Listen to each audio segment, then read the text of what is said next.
PSA ആർക്കൊക്കെ ചെയ്യണം എന്നുള്ളതാണ്. അതാണൊരു ചോദ്യം വരുന്നത്. PSA ഇപ്പോൾ എല്ലാവർക്കും. അപ്പോൾ ഇൻ ജനറൽ ഈ PSA ഒരു സ്ക്രീനിങ് ടെസ്റ്റായിട്ടാണ് യൂസ് ചെയ്യുന്നത്. അതിനെപ്പറ്റി കുറേ കോൺട്രവേഴ്സിയും കാര്യങ്ങളും ഉണ്ട്.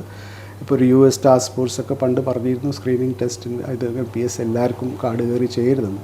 അപ്പോൾ അതിന് ഇപ്പോൾ ഒരു ഇൻ ജനറൽ ഒരു നിഗമനത്തിൽ എത്തിയിരിക്കുന്നതാണ് ഒരു 50 വയസ്സ് കഴിഞ്ഞ മേലെ ഉള്ള പുരുഷന്മാർക്ക് ഈ പ്രോസ്റ്റേറ്റിൻ്റെ സിംറ്റംസ് ഉണ്ടെന്നുണ്ടെങ്കിൽ ഡെഫിനറ്റ്ലി PSA ഒരു സ്ക്രീനിങ് ടെസ്റ്റായിട്ട് ചെയ്യും. 50 വയസ്സിൽ താഴെ ഉള്ളതിലും നമുക്ക് ഇപ്പോൾ ഒരു ഫാമിലി ഹിസ്റ്ററി സ്ട്രോങ്ലി പോസിറ്റീവ് ആണെന്നുണ്ടെങ്കിൽ ഒരു 40-45 വയസ്സ് ആകുമ്പോഴേക്കും PSA ടെസ്റ്റ് ചെയ്ത് നോക്കുന്നതാണ് അഡ്വൈസബിൾ. അതേമാതിരി ഈ ആഫ്രിക്കൻ ഒറിജിൻ ആൾക്കാർക്കും ഏർലി PSA സ്ക്രീനിങ് ആണ് അഡ്വൈസബിൾ. പിന്നെ നമുക്ക് ഈ ലക്ഷണങ്ങൾ എന്തൊക്കെയായിരിക്കും ഏർലി സ്റ്റേജസ് കണ്ടുപിടിക്കാനായിട്ട് നമുക്ക് എന്തെങ്കിലും ലക്ഷണങ്ങളായിട്ട് പറയാനായിട്ട്? അങ്ങനെ പ്രോസ്റ്റേറ്റ് ക്യാൻസറിൻ്റെ ആയിട്ടുള്ള ഏർലി ലക്ഷണങ്ങളൊന്നുമില്ല. പ്രോസ്റ്റേറ്റ് ഗ്രന്ഥിയുടെ വളർച്ചയായിട്ടുള്ള ലക്ഷണങ്ങൾ ഉണ്ടാവാം. ഈ പ്രോസ്റ്റേറ്റ് ഗ്രന്ഥിയുടെ വളർച്ച ഉണ്ടാകുമ്പോൾ എന്താ വെച്ചാൽ അത് നമുക്ക് മൂത്രം പോകാനുള്ള ബുദ്ധിമുട്ടുകൾ, ചിലപ്പോൾ മൂത്രം എപ്പോഴും പോകണം, മൂത്രത്തിൻ്റെ ഫോഴ്സ് കമ്മി, തുടങ്ങാനൊരു താമസം, പോകുമ്പോൾ മുറിഞ്ഞു പോവുക, രാത്രി ഇടയ്ക്കിടയ്ക്ക് എഴുന്നേക്കേണ്ടി വരാം, മൂത്രം ഒഴിച്ചതിൻ്റെ ശേഷം പിന്നെയും കെട്ടി നിൽക്കുന്നമാർ, ഇതൊക്കെയാണ് മൂത്രം ഒഴുപ്പിൻ്റെ. പിന്നെ അത് കൂടാണ്ട് വരുന്നതാണ് മൂത്രത്തിൽ ചിലവർക്ക് ചോരമയം വരാം. പ്രോസ്റ്റേറ്റ് ക്യാൻസറിൻ്റെ പിന്നുള്ള സിംറ്റംസ് അത് സ്പ്രെഡ് ചെയ്യുമ്പോഴാണ് വരുന്നത്. അതിൻ്റെ കോമൺ സ്പ്രെഡ് ചെയ്യുന്നത് എല്ലിലേക്ക് വ്യാപിക്കുന്നതാണ്.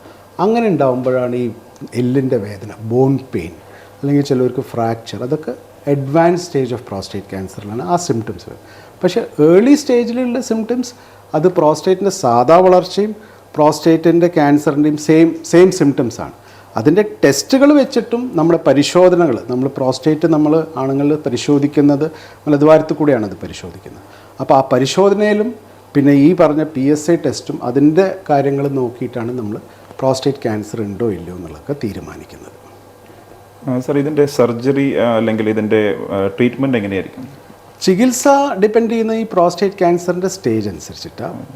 ഒന്ന് സ്റ്റേജ്, രണ്ടാമത്തെ പേഷ്യൻറ്റിൻ്റെ ഏജ് എത്രയുണ്ട്, പേഷ്യൻറ്റിൻ്റെ ഫിറ്റ്നസ് എത്രയുണ്ട് എന്നത്, അതൊക്കെ അനുസരിച്ചിട്ടാണ് ഇതിൻ്റെ ചികിത്സ. ഇപ്പോൾ പ്രോസ്റ്റേറ്റ് ക്യാൻസർ ആ പ്രോസ്റ്റേറ്റ് ഗ്രന്ഥിയെ മാത്രമേ ബാധിച്ചിട്ടുള്ളൂ എന്നുണ്ടെങ്കിൽ പേഷ്യൻ്റ് ഒരു യങ് പേഷ്യൻ്റാണ്, ഒരു 70-75 താഴെയൊക്കെയാണെന്നുണ്ടെങ്കിൽ, പേഷ്യൻ്റ് വലിയ മറ്റുള്ള അസുഖങ്ങളൊന്നും ഇല്ല എന്നുണ്ടെങ്കിൽ, അങ്ങനെ ഉണ്ടെങ്കിൽ ഒരു ക്യൂറേറ്റീവ് ട്രീറ്റ്മെൻറ്റ് കൊടുക്കാം.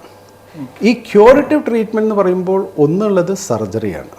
സർജറി എന്ന് പറയുമ്പോൾ ഈ പ്രോസ്റ്റേറ്റ് ഗ്രന്ഥി മൊത്തം നീക്കം ചെയ്യുക എന്നുള്ളത്, അതിന് നമ്മൾ റാഡിക്കൽ പ്രോസ്റ്ററ്റക്ടമി എന്ന് പറയുന്നു. രണ്ടാമത്തെ ഓപ്ഷനുള്ളത് ഒന്ന് റേഡിയേഷനാണ്, അതും ഒരു ഓപ്ഷനാണ്. അപ്പോൾ ഈ 2 ഓപ്ഷൻസാണ് ഉള്ളത്. അത് പിന്നെ നമ്മൾ പേഷ്യൻറ്റിനെ ഡിസ്കസ് ചെയ്തിട്ടും പേഷ്യൻറ്റിൻ്റെ ഫിറ്റ്നസ് ലെവൽ അനുസരിച്ചിട്ടുമാണ് തീരുമാനിക്കുന്നത് എങ്ങനെ പോകണം എന്നുള്ളത്.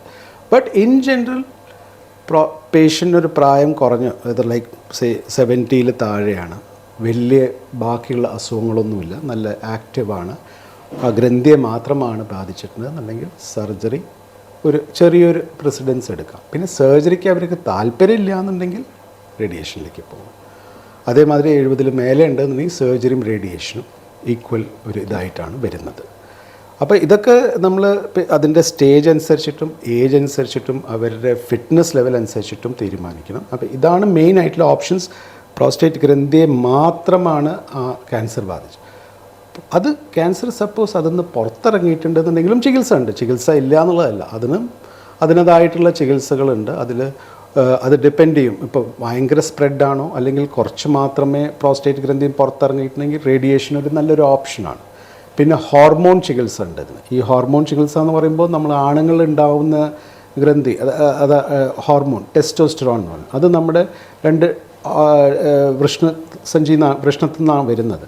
അപ്പോൾ അതിനെ തടയുക എന്നുള്ളതാണ്, അതിൻ്റെ ബ്ലോക്ക് ചെയ്യും. ആ ബ്ലോക്ക് ചെയ്യുമ്പോൾ ആ ചികിത്സ അത് ക്യൂറേറ്റീവ് അല്ല, നമ്മൾ അതിൻ്റെ ഗ്രോത്തിനെയാണ് തടയുന്നത്. അപ്പോൾ ഈ ഹോർമോൺ ചികിത്സ ഈ സ്പ്രെഡായ ക്യാൻസേഴ്സിനും അതേമാതിരി കീമോതെറപ്പിയും ഒക്കെ ഉള്ളതാണ്.